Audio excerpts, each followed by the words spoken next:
રાજ્યમાં નકલી ડોક્ટરનો રાફડો હવે ફાટી નીકળ્યો છે। બનાસકાંઠાના દાંતીવાડાના ઓઢવા અને ડેરી ગામમાં 3 બોગસ ડોક્ટરોનો પર્દાફાશ થયો। બોગસ તબીબ મહેશ પરમાર, હિતેશ રબારી અને સાગર વિશ્વાસ કોઈ પણ મેડિકલ ડિગ્રી વિના ડોક્ટર બની બેઠા અને પ્રેક્ટિસ કરતા જોવા મળ્યા। ગેરકાયદેસર રીતે ઝોલાછાપ તબીબો દર્દીઓને એલોપેથિક દવા અને દર્દીઓને ઇન્જેક્શન અને બોટલ ચડાવી હાઇડ્રોજનની દવા આપતા હતા। નવાઈની વાત એ છે કે સરકારી પેટા આરોગ્ય કેન્દ્રની બાજુમાં જ આ બોગસ તબીબો પ્રેક્ટિસ કરી રહ્યા હતા। આ અંગે આરોગ્ય વિભાગે તપાસના આદેશ આપ્યા છે। તો આ સ્થિતિ છે। બનાસકાંઠામાં મેડિકલ ડિગ્રી વિના જ બોગસ ઝોલાછાપ તબીબો છે એ પોતાના ક્લિનિક ચલાવી રહ્યા છે। 2 તસવીર આપને બતાવીએ। એક બનાસકાંઠાની છે તો પહેલી તસવીર તમે જુઓ છો જ્યાં 2 નકલી ડોક્ટર પકડાયા છે, જેમાં એક મહિલા પણ છે સુરતના મગદલ્લા વિસ્તારમાંથી, જ્યાં મહિલા છે એ ઘરેથી જ પોતાનું ક્લિનિક ચલાવતી હતી। તેની પાસે કોઈ જ ડિગ્રી નહોતી। પોલીસે આ બંનેની ધરપકડ કરી છે। તો બીજી તરફ બનાસકાંઠામાં પણ આવા ઝોલાછાપ તબીબો મેડિકલની ડિગ્રી વિના જ પ્રેક્ટિસ કરી રહ્યા હતા, એલોપેથિક દવાઓ અને ઇન્જેક્શનો આપતા હતા। ભાવનગરમાં ખાનગી હોસ્પિટલમાં નિયમોનું સરેઆમ ઉલ્લંઘન થઈ રહ્યું છે। મેડિકલ વેસ્ટ કોમ્પ્લેક્સના ગ્રાઉન્ડ ફ્લોર પર ફેંકવામાં આવ્યું। આયુષ પ્લાઝા કોમ્પ્લેક્સનો એક વિડીયો છે જે વાયરલ થઈ રહ્યો છે, જેમાં તમે પણ જોઈ શકો છો મેડિકલ વેસ્ટનો કચરો ગાય ખાતી નજરે પડી રહી છે। વાયરલ વિડીયો ગઈકાલ રાત્રિનો હોવાનું સામે આવ્યું છે। ભાવનગરમાં ખાનગી હોસ્પિટલ સંચાલકોને કાયદાનો કોઈ જ ડર રહ્યો નથી। મેડિકલ વેસ્ટનો કચરો આ રીતે ફેંકવામાં આવી રહ્યો છે, ગ્રાઉન્ડ ફ્લોર પર જ ફેંકવામાં આવી રહ્યો છે। એક ગાય ત્યાં છે જે ખાતી દેખાઈ રહી છે।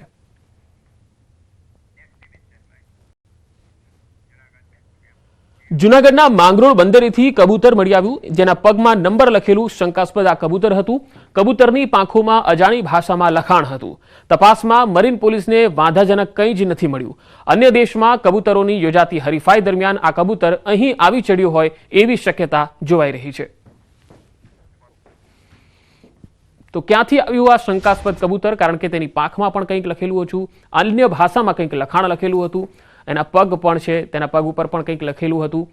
આ અજાણી ભાષામાં આ લખાણ તેની પાંખોમાં જોવા મળ્યું છે। જોકે અન્ય દેશોમાં જે હરીફાઈ યોજાતી હોય છે ત્યાંથી આ કબૂતર કદાચ આવી ચડ્યું હોય એવું લાગે છે। ભરૂચમાં તસ્કરો બેફામ છે। અંકલેશ્વરની ગુરુકૃપા હોટલમાં 3 મોબાઈલની ચોરી થતા ખળભળાટ મચી ગયો। અજાણી મહિલા સહિત 2 તસ્કરોએ હોટલમાં ચોરીની ઘટનાને અંજામ આપ્યો। મોબાઈલ ચોરીની ઘટના સીસીટીવીમાં પણ કેદ થઈ। પોલીસે હોટલ સંચાલકની મોબાઈલ ચોરીનો ફરિયાદને લઈ સીસીટીવીના આધારે તપાસ આરંભી છે।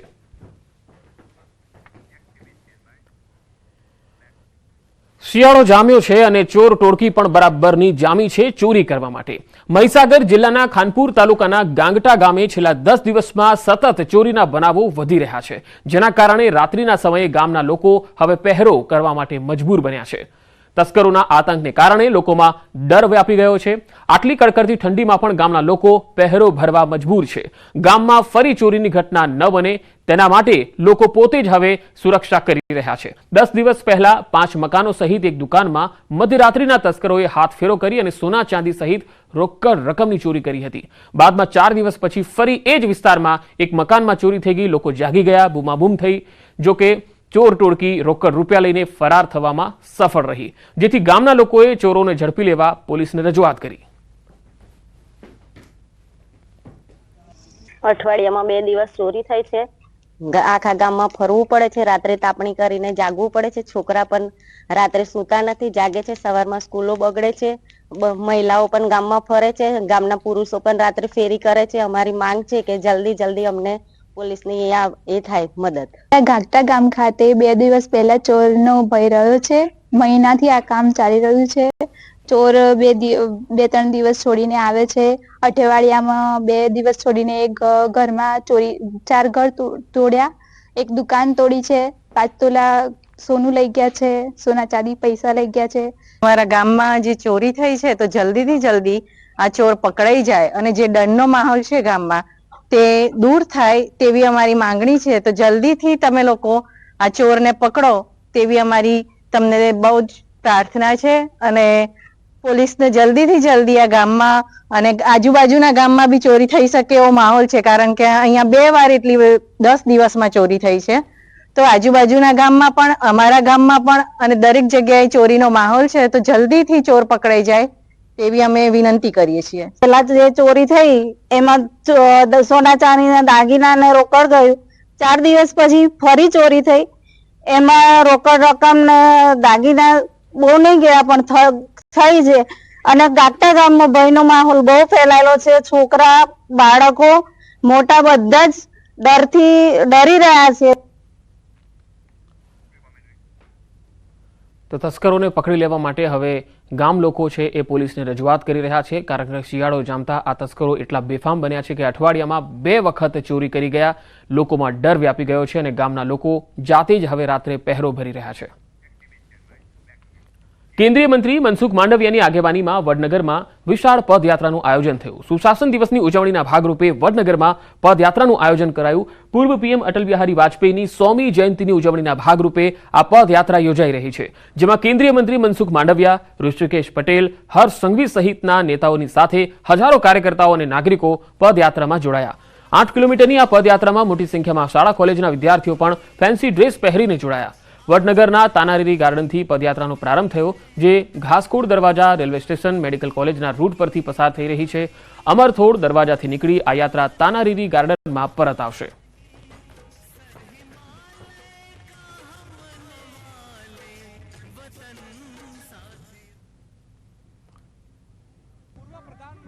અટલ બિહારી વાજપેયીના જન્મદિવસ નિમિત્તે વર્ષથી ભેરુલાલ મહારાજ તેમના પદયાત્રીઓ સાથે પગપાળા દ્વારકાધીશના દર્શનાર્થે આવે છે. 106 વર્ષના ભેરુલાલ મહારાજ લગભગ 50 જેટલા પદયાત્રીઓ સાથે 19 વર્ષથી દ્વારકા ખાતે પગપાળા પહોંચે છે અને ભગવાન દ્વારકાધીશના દર્શન કરી લોકોના સારા આરોગ્ય અને પરસ્પર સારી ભાવના બની રહે તે માટે આવે છે. જામનગરના પણ વ્યક્તિ આ પદયાત્રામાં જોડાય છે. આ પદયાત્રાનો મુખ્ય હેતુ લોકોની વચ્ચે પરસ્પર શાંતિની ભાવના અને આરોગ્ય સારું રહે તે માટેનો છે.